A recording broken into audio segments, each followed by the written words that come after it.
want to talk about change in life, change in your life experience. Like I've said before in many videos, who the hell am I to tell anyone how to live their life? I'm only relating my own experiences so people might identify with them in regards to who I am as a publisher, as an author, as an imaginist, as a man having an experience in an avatar, having the process and making the choice to have the process of go through of a self-discovery and whatever that means in a way that's spiritual.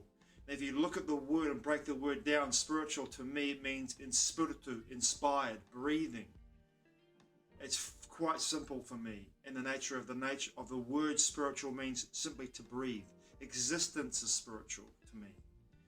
That's what it means to me. It's not a religious thing, it's not a pseudo-scientific thing, it's not a woo-woo thing. To me, it's simply breathing is spiritual. It's a spiritual experience. It's the nature of spirit entering into the body through the breath, inhalation, in spiritu. To me, it's spiritual. That's the way I perceive spirituality. Back in the day when I first went through a process of conscious awakening and a choice to become more deeper in the nature of my self-realization process and self-discovery, spirituality was a very different experience for me. It combined the paranormal, the amazing, the supernatural, and so many other aspects of reality because I was experiencing these things I couldn't define in a 5 sense way, things I couldn't define in a reductionist scientific way. The experiences I was having were very paranormal and supernatural in that sense, but now I see them as completely normal experiences. Just me attuning myself through my process of self-discovery and getting to a place where I'm beginning to understand that through that nature of self-discovery, the more I open myself up in regards to my mind, being a parachute that's open and deployed so I can actually move through reality in that sense, as I'm sinking down into it, I'm open to experiencing everything. So therefore, in that openness, being a magnet for every experience you could possibly imagine, some you don't want to have, some you do. And in my life, I've had many experiences that I would not want other people to have, but I have experienced them. Like possession, for example, entity attachment, having contracts with overlords from a past lifetime carrying on over into this one. Things that are completely woo-woo to most people until you experience them empirically for yourself. And you have to look at them for what they are. And not long ago, actually, last few weeks, and it culminated for me really after doing some breath work on Monday and a cacao ceremony and a yin yoga class. That work that I did, the mahi, we call it mahi in this part of the world, which means, in the Maori language, it means work. The mahi I was doing in regards to, for me, the breath work, the cacao ceremony, the yin yoga, the intention behind that work was to come to a place where I was getting a deeper understanding of myself and that process of knowing myself, but also going deeper into my being, into my levels of existence by using the breath work to enter into my body in a deeper level, to drive into that deeper level of existence, the trauma that was in my body and find any in my body and then bring it to the forefront so I could heal it, nurture it, embrace it, and then let it go. And it wouldn't be till last night that I actually had the moment, almost 5 days later, when I had the moment where the integration process really sunk in for me, because my experience with the breath work was quite euphoric. And in that sense, I felt like I was doing the mahi every day in my life, and therefore, by doing the work every day in my life, and the process of self-discovery and the changing, me becoming the man I've always wanted to be. And this is the point for my self-discovery process, is to find out and to discover in that self-discovery process, become the man that I've always wanted to be, right? And not in a way that's hard or fast or cruel in regards to blocking out everything else around me and making it so self-determined in a way that I'm punching and pushing through reality in a way that's like a battle. It's a soft process of allowing for me. It's a state of surrender to what is and allowing spirit to move through me in spiritu, breathing spirit in. My spiritual experience is to allow and to create the space to allow energy to come into my life, or for life to show me that which no longer serves me and then work through that process of letting it go or choosing to let it go in a loving way, my most loving way possible, right? Which basically starts and ends with me and my avatar, loving myself, because I'm connected to everything. I am truly a part of all things. When you really understand that, not in an intellectual sense, but in a way that of gnosis and knowing, when you feel that, then letting go of people, circumstances, and environments that you find yourself in becomes easy. Because you're not doing it from a place of malice, you're doing it from a place of self-love, most importantly. And last night, I'm having an event. I'm part of an event for my birthday, and I consider my birthday the day I left my mother's birth canal. In regards to the avatar leaving my mother's birth canal, I consider that now to be a misdirection, because I identify my spirit entering my body at the moment of the zygote's conception, the moment of fertilization, sui generis. I consider myself in that moment of fertilization when my spirit came into my avatar, is the moment I was alive in this body, right? Not the moment I was born out of the birth canal. Very different experiences. One coming out of the birth canal is tied to the legal system, which is based on fraud and misdirection and lies. It's all fraud. But the moment I entered into the spirit, when God, the life force that I'm part of, the huge entity of first cause, when I entered into the body, this avatar, the moment of fertilization, when the spirit entered into the zygote, that's the moment that I existed, not the moment I came out of the birth canal. So I changed my perception around that. But I'm having an event on November the 11th. I was left the birth canal of my mother on the 11th of 1971. To a lot of people, the number 1111, thanks to Solara, is a very special and spiritual day. To me, it's just another day. The numerology, okay, it all stacks up. 22 and 4, I get it. It's a master number. But my life, as living under that premise of it's a master number, being born on a master number, to me, I am doing my best to master myself, whatever that means to me, right? And to me, mastering myself means being able to allow myself to surrender, to forgive myself, most importantly. The big one for me is for self-forgiveness. Due to the nature of who I was and what kind of life I've lived, and the nature of my childhood experiences, what I grew up with, and my experience as a child. So for me, the whole idea around this is truly about self-forgiveness. Is the biggest aspect of my spiritual experience, is self-forgiveness in this moment. But I digress. So we're having a ceremony on the 11th, a triple cone ceremony. And if you don't know what triple cones are, it's an orgonite cone. 3 cones in one. Triple cone. I'll send a picture. I put a picture on it here. Triple cones. This is what triple cones look like. So this technology was rediscovered by Mike Emery in the UK. And one of my friends, Jason Houghton, is an amazing practitioner with this technology. And I wanted to do, and much as Jason did as well, I wanted to do a ceremony on a day that everyone could come together, and where we could anchor in with these amplifiers, with these manifestation tools, the triple cones, have a global ceremony together with the UK, with parts of this country, I live in, and other parts of the world potentially, to have a ceremony to anchor in through these amplifiers, through these triple cones, euphoria into the planetary consciousness, and do our best to shift the paradigm in a way that was powerful, meaningful, and also extend our gratitude to the planetary consciousness in a way that there was a communication aspect of this. Through the group intention we had with various groups around the country and around the world, we were able to anchor in this energy into the planetary consciousness with our gratitude, send euphoria through the triple cones into the planetary consciousness, and do our best at this time of absolute chaos on a global level. For some people who are experiencing that chaos, us connecting with them to share our compassion with them in this ceremony. And part of that ceremony is the triple cone ceremony.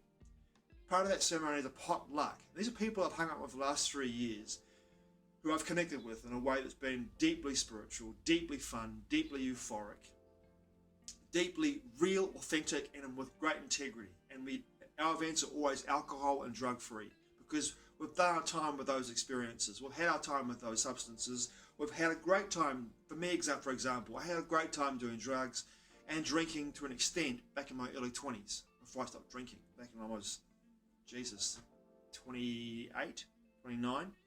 No more alcohol for me. And I haven't done drugs for 3-4 years almost. I've been straight edge for a whole 4 years.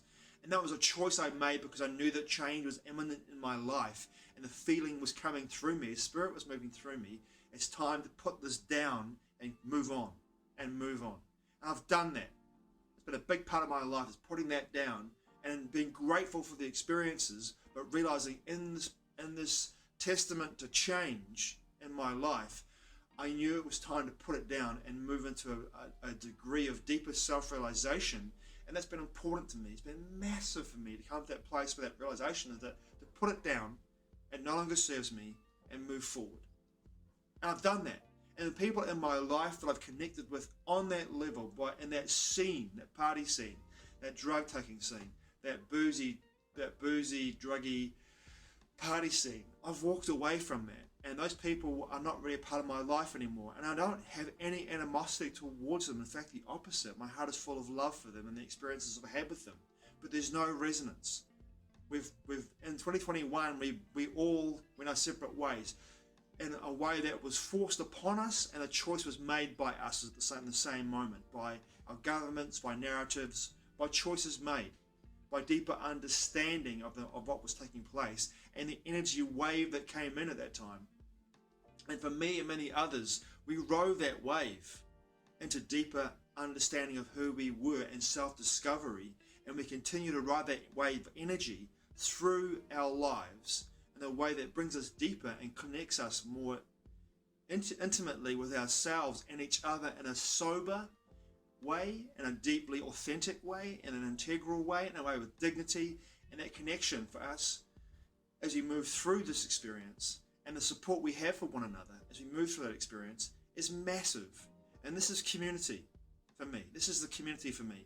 But some people that I've connected with and have connections with over the last few years, who I've wanted to bring into this energy, who I've offered to bring into this energy, startling enough for me. And I've seen this, and I have to be very grateful for the experience of seeing this, but also understanding the nature of what it means to change and to know the resonance of connection.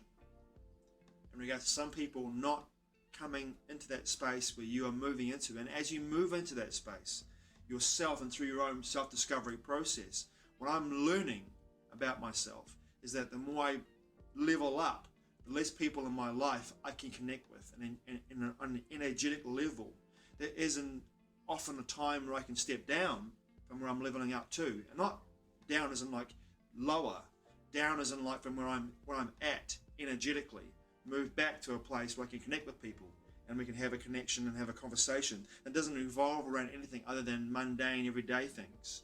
Or if it revolves around connection, there's an opportunity for us to meet in our heart spaces together. But a lot of the people that want to draw me back into a place of what was the life I lived 4 or 5 years ago, I don't want to spend time with them. I've got no intention to spend time with people that want to do that. I've got no intention of going to parties and getting fucked up on drugs for 3 days. It's just not me anymore. I don't want to do that kind of stuff. So I don't put myself in situations where I experience that. But I have some people on the fringe of being able to do both. The people that want to do that sometimes, but have a more lifestyle where it's more based upon spiritual intentions. And I invited someone to come along to the ceremony. And some of them are really gung-ho to come along to the ceremony and be a part of the sound journey, the jam night, the bonfire, and eventually the ceremony we're going to have, which is worldwide, on the Saturday, the 19th of November. Saturday, the 11th of November at 9 p.m. New Zealand time. We're going to do a ceremony, one in Wellington, one in the Wellington region, I should say, one in the Auckland region, and one in Wessex in southwestern England. And we're going to reunite and have this ceremony. And I thought, well, this is an opportunity for these people to come together and be part of this community of people that have the same intention and wanting to do this, and for the betterment of everyone, not just ourselves, for everyone. But there are people that look at this situation and this experience and go like, That's just not me. You're a bunch of woo-woo hippies. No, I can't do that. Which is fine. We're in different places, in different environments, and we're in different worlds. And I can see that, and for me, on some level, it pushes me into a place of deeper isolation and self-discovery, and the use of my energy and time with people who choose to, who get it and see me, and also want to share time with me. Because when you reach, from my experience, when I've reached out to people who don't want to spend time with me, or if they make no effort to spend time with me, because of the nature of my choices I'm making in my life, and the way I'm leveling up, the way I'm changing, the way I'm becoming the man I've always wanted to be, in that sense, and they see the man that I was, and they want me to be that guy, even though I'm leveling up in a way for myself to become more open, more loving, more kind, more compassionate, more in my place of deeper discovery, understanding the nature of what I really am. And they want me to be more asleep with them in their world, which is fine, that being in that way that they live their life very materialistically, shall we say, compared to how I live my life. You know, I have a bigger picture, and it's nothing but better than anything. And then in this lifestyle, it's just a different choice. Different choices made, and the changes in my life are taking me down a very different path. So therefore, the resonances are splitting us apart, and we're moving in that way anyway. You know, but it's amazing how when I have people around me that want to bring me back into this and become this man that I was 10 years ago, and then I'm where I am now. Like I said before in another video, 9 months ago I was a very different man than I am today, in fact, you know. And one thing I've learned over the last 3 years in regards to the nature of my experience with personal intimate connection is that, like many people in society and reality, have had this mindset of rushing in to connection, and often it's a sexual connection, boom, right away, like instant sexual connection. Get in there, have the experience, have sex with somebody, get out there, hookup culture, get out there, get some action, fucking get in there. And I did that all my life. And I'll tell you what, the song by Elvis, Can't Help Falling in Love, one of the first lyrics in that song, wise men say only fools rush in. I'm a fool. I've been a fool most of my life. I've rushed into all my connections. Almost all of them. In the last 2 years, I've discovered that more than ever. I discovered that the nature of connection in regards to me, moving forward in my own personal self-discovery, one of the biggest lessons I've learned in that is that I rush into connection. And often the connection I rush into is the nature of my trauma bonding. I will connect with somebody due to the nature of my resonance and draw them into my life, and I there into their life due to the nature of our trauma bonding. And the mahi, the work that we can do together, if we choose to do it together consciously, could be amazing. But most of the connections I had in that experience didn't revolve around doing work in a spiritual or a self-development or a self-awareness sense. It revolved around sexuality and connection in that way. And therefore, for me to step back